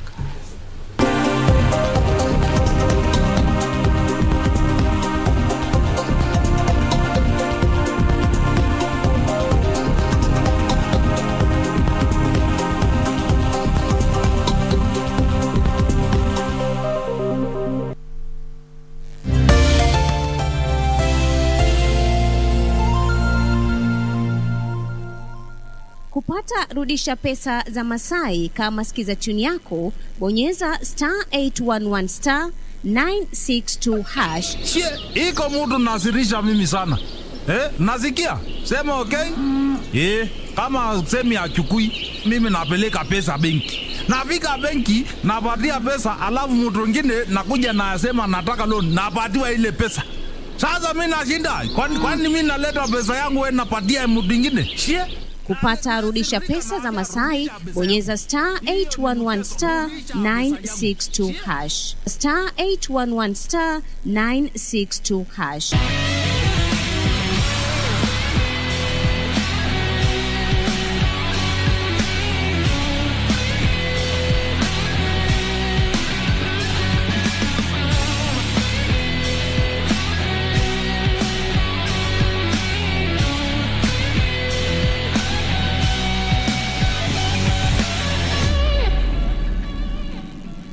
Feel the excitement. Relish every moment. Get 1.5 GB at 50 bob. Valid for 3 hours. Furahia Futa. Dial *544#. Make Chaguo smarter na Airtel, the most affordable network. the German perspective.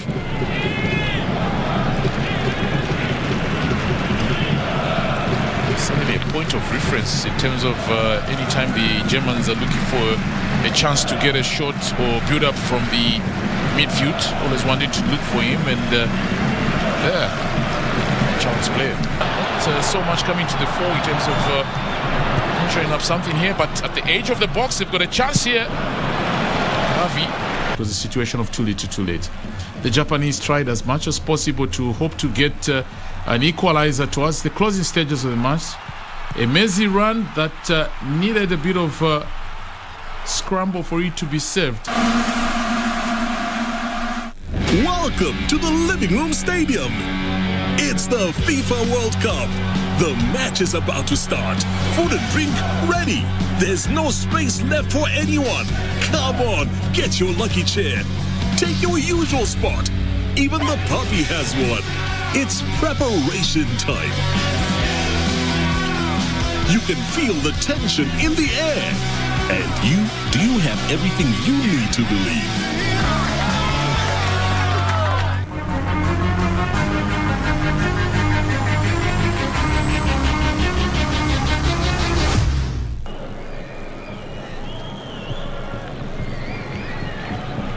Now it's with Jordi Alba. Through the legs, Attilo Kara, there's the opening goal. Brilliantly dispatched by Alvaro Morata. Inexperienced in international football. Sane sliding it through. Musiala, Füllkrug, 1-1, slammed home. The substitute gets it done when Germany so desperately the Belgians a chance. But how about this for what was the defining moment? A goal for more, and now deep into the additional time when it almost looked like it was going to end 1-0 in terms of the Atlas Lions of Morocco. Some solo run and no chance for Courtois. Second goal for the Atlas Lions of Morocco, and Abukar wins the challenge that earlier on came through. The ball goes to Ziyech, who passes on to the defender, and Abukar scores what is an important 3 points for the Moroccans and second goal for the evening. So full-time score, it is Belgium who leave empty-handed here in this group action.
Feel the excitement. Relish every moment. Get 1.5 GB at 50 bob, valid for 3 hours. Furahia futa. Dial *544#. Make chaguo smarter na Airtel, the most affordable network.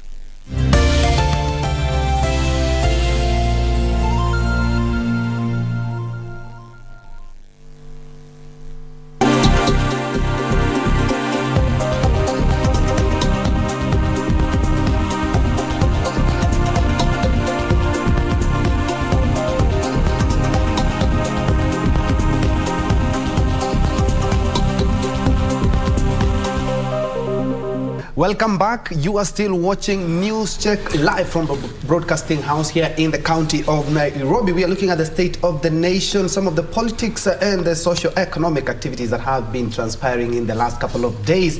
And I'm joined by Engineer Crispus Wadiba, who is on my immediate left, and Honorable Francis Mwangangi, who is the Machakos County Deputy Governor. Before we had the break, we were looking at the politics of the day, and mostly on Azimio, from where you're affiliated politically, and you are talking about, when we were on the break, more or less like the CS overstepping his mandate, and the discussion is not there. That is why perhaps the former premier talked about having conversation now with people of which we know maybe they might or might not be peaceful.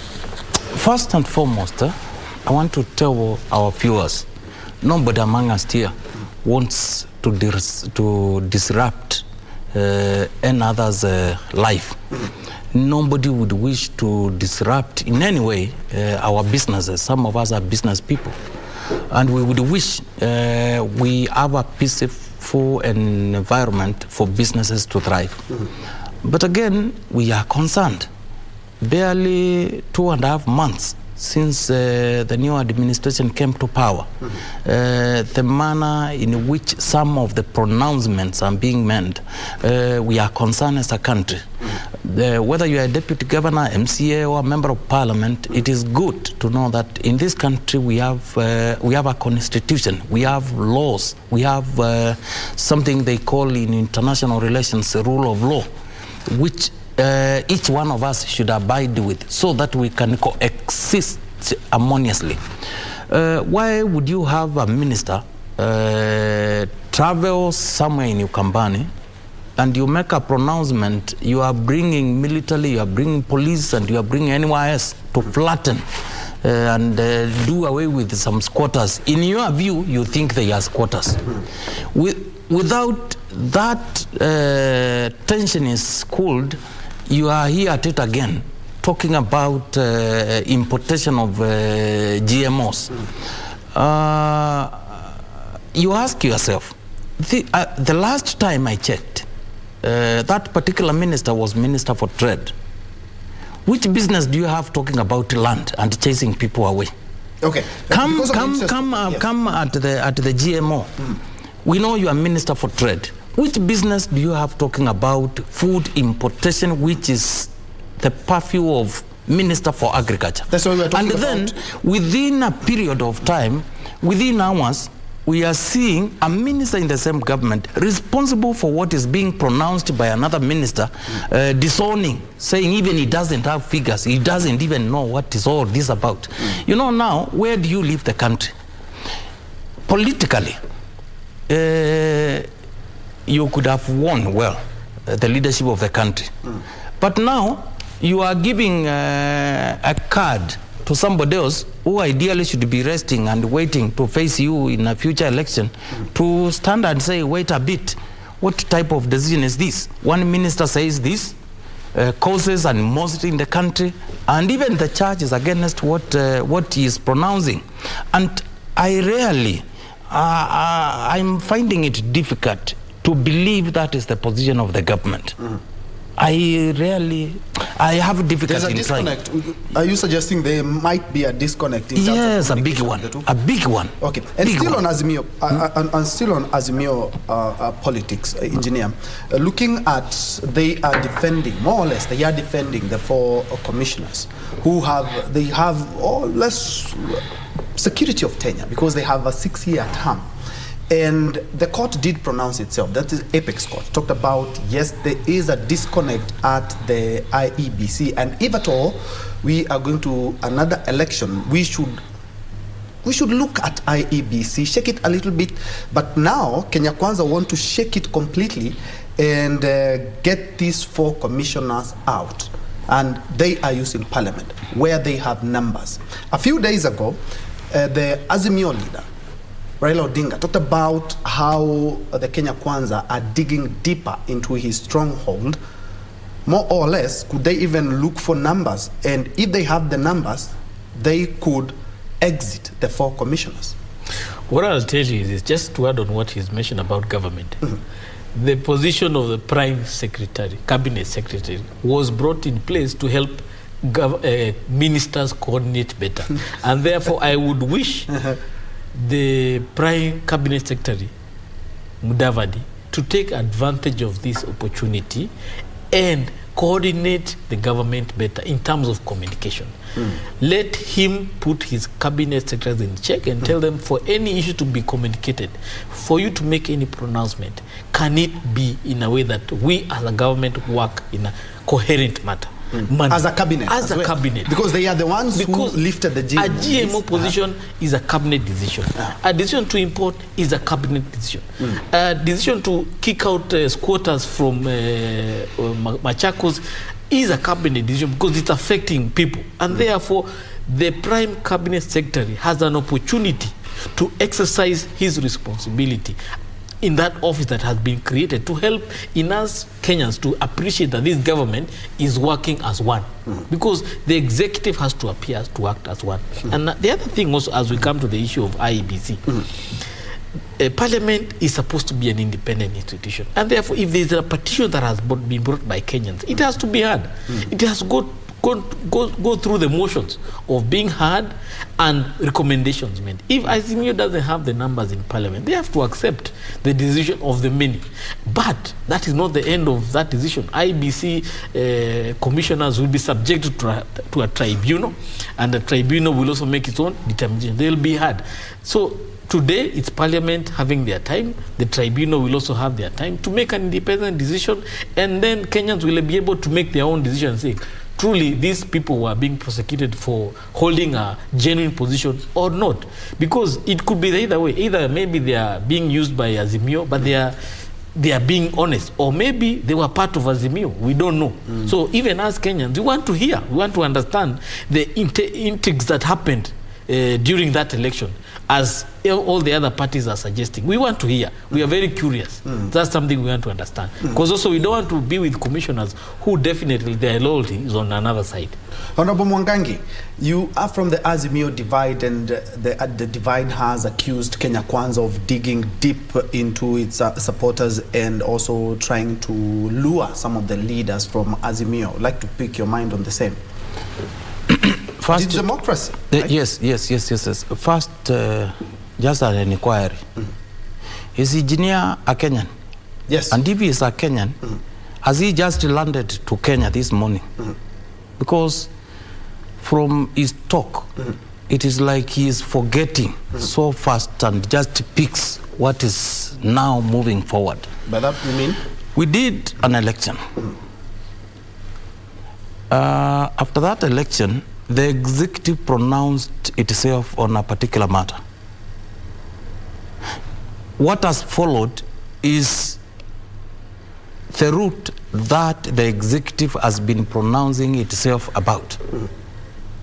That is not the law. That is not the law. The petitions in Parliament did not find themselves there. We believe, we have every belief that you cannot pronounce yourself on something and then actions follow towards that end. But the petitions and what we are saying is, you know, let me take you to counties. If you are elected today, just at the lowest level, at the ward level, as a member of county assembly, whether there were people who opposed you or those who supported you, you become the mother and the father of everyone for an inclusive development and leadership. In this case, the former Prime Minister and the current head of state competed in a presidential election. We have a president in place. We need to pray and support him so that he can deliver his agenda.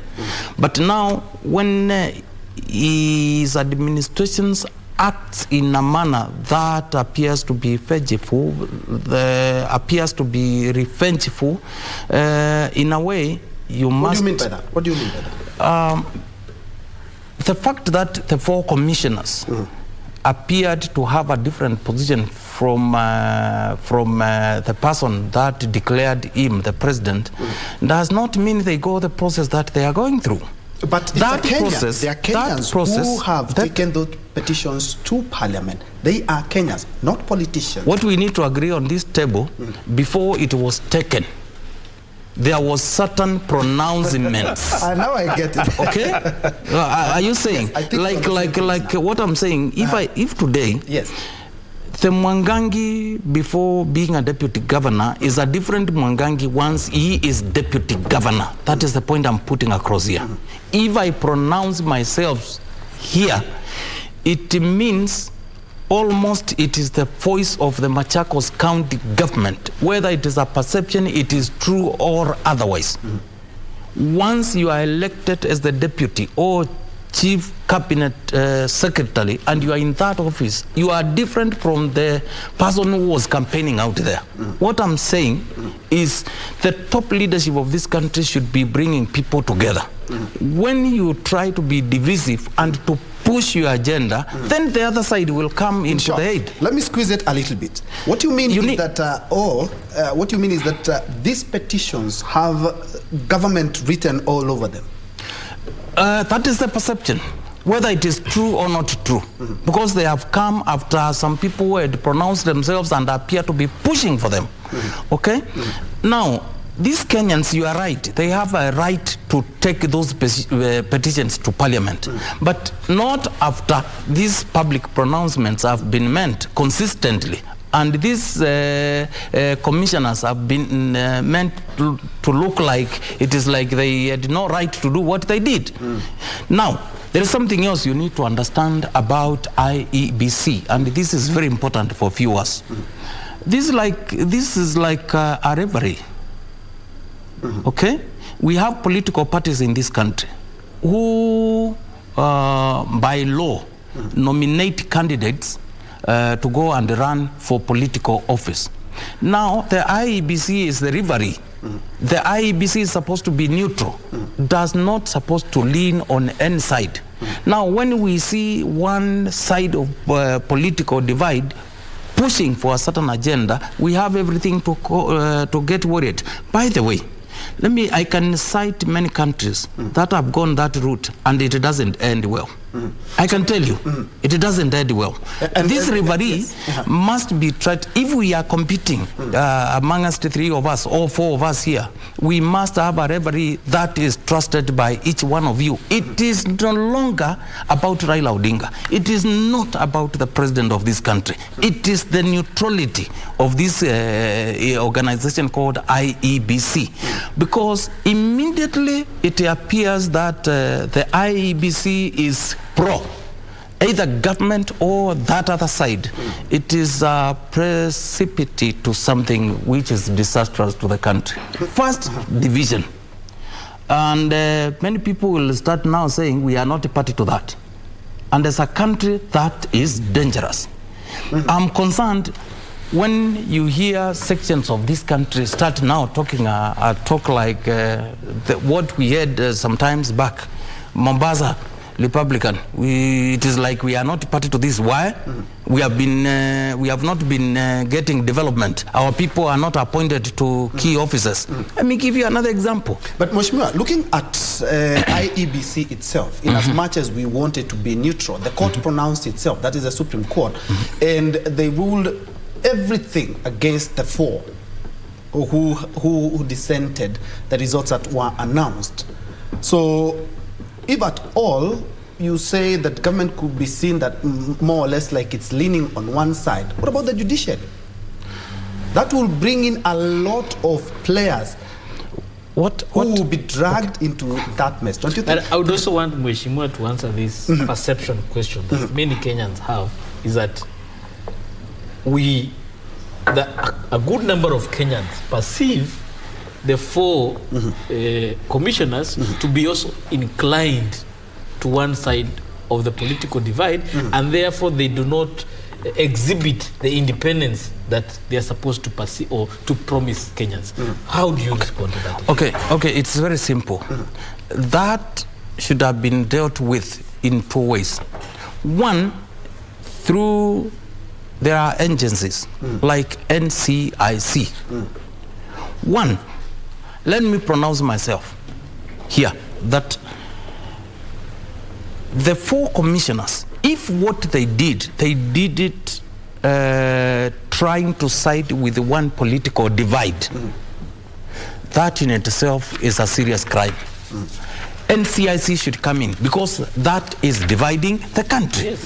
Number 2, we have investigative agencies in this country. They should get involved into matter, and if they are guilty, they found there is any crime that could have been committed in the process of doing this, let them face the law. You don't support the parliament way? No, number 3, that's where I'm coming. I've been a parliamentarian, my friend. Parliament represents everybody, okay? But the fear of the what we are calling opposition is the minority in parliament. Even if they take the decision there, it will not amount to anything to them. That is why they decided to engage the public directly. And we know the consequences of that. So if you take a parliamentary route, let it not be politically motivated. Like the executive of this country pronouncing himself on a matter, and then you want to take it to parliament where he has absolute majority. Okay. Yes. The petitions, so far as we know, the petitions have been taken there by Kenyans. And because of the interest of time, as we wind up, I would like to touch on the Hustler Fund. Tomorrow is the D-Day. Kenyans are waiting. And besides that, there's still some lingering questions in regards to the Hustler Fund as we wind up. Well, I remember 3 weeks ago I told you here, the most important thing for the youth in this country is not to be appointed in government, but for the Hustler Fund to be realized so that they can become economically empowered, to be financial independent, so that come 2027, they can equally participate in shaping the destiny of this country politically when they were economically empowered. So I want to plead with the government that they put in regulations to make sure that the Hustler Fund is not prohibitive in terms of access to the youth, but also want to encourage young people and women, whoever will get access to this fund, please use it responsibly so that it can be able to transform your life and don't be trapped into use it for other things other than empowering yourself or making a change in your life. Mheshimiwa, as we wind up, perhaps what you've done as Machakos County to mitigate some of the droughts? You don't want me to comment about Hustler? All right. I know you might tear it apart, but because of the interest of time, 10 seconds fine. Okay. About Hustler, one, we know the countries that have pulled majority and millions out of poverty. If this Hustler Fund can be utilized well for that purpose, then I'm sure many Kenyans, men unemployed and well-educated Kenyans, can have a way out of the current economic challenges. So I think it is a good thing. We are waiting tomorrow. Let's wait. Let's not cast. And it's going to bring in some money into the economy. I think so. I think so. But I have concerns. I'm not sure the concerns because they went everywhere doing public participation, and I don't know why they are failing to do the same. The way they did public participation for Hustler Fund, I'm not sure why they are not doing it for GMO. It is so simple. Okay. Now, about what we are doing in Machakos County, we have a water program. We are doing dams. We are also desilting the existing ones so that we can harvest as much water as possible during these ongoing rains. We are also urging our people to plant as many trees as possible to increase our vegetation cover and also to fight these climate change effects. Remember 20 years ago, almost 70% of this country was not as it is today. So these effects of climate change It's as a result of deforestation. So we are urging our people during this rain season, please plant as many trees as possible. And another strategy we are using is also engaging the public. Where you have somewhere we can do a dam and get Maram to do roads. Then we are also in collaboration with the public so that we can do also other dams for individuals, so that they can also grow food and increase food security in our country, in our county. Gentlemen, thank you so much. I would love to engage you. Thank you so much. We have been speaking with engineer Crispus Wadimba, who is a governance expert and also an infrastructure consultant. By the way, Mheshimiwa, engineer can help in those infrastructure projects that I've heard you talk about. And also Honorable Francis Mwangangi, a seasoned politician and also the Machakos County Deputy Governor. Thank you so much indeed for watching. Let's continue the conversation on social media. Now giving the baton to the Swahili desk with Kuruzi Mashinani and Tamrini. My name is Ben Troinjue. Lucy Maura has been our sign language interpreter. Now we have Lensa Odingo as our sign language interpreter. Thank you so much for watching. Thank you. It was too short. Gentlemen, yes.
Feel the excitement. Relish every moment. Get 1.5 GB at 50 bob. Valid for 3 hours.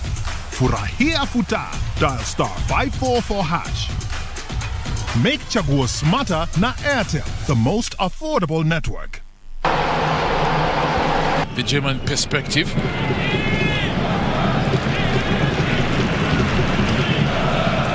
Certainly a point of reference in terms of anytime the Germans are looking for a chance to get a shot or build up from the midfield, always wanting to look for him, and chance player. So much coming to the fore in terms of showing up something here, but at the edge of the box they've got a chance here. It was a situation of too late. The Japanese tried as much as possible to hope to get an equalizer towards the closing stages of the match. A messy run that needed a bit of scramble for it to be served. Welcome to the Living Room Stadium. It's the FIFA World Cup. The match is about to start. Food and drink ready. There's no space left for anyone. Come on, get your lucky chair. Take your usual spot. Even the puppy has one. It's preparation time. You can feel the tension in the air. And do you have everything you need to believe?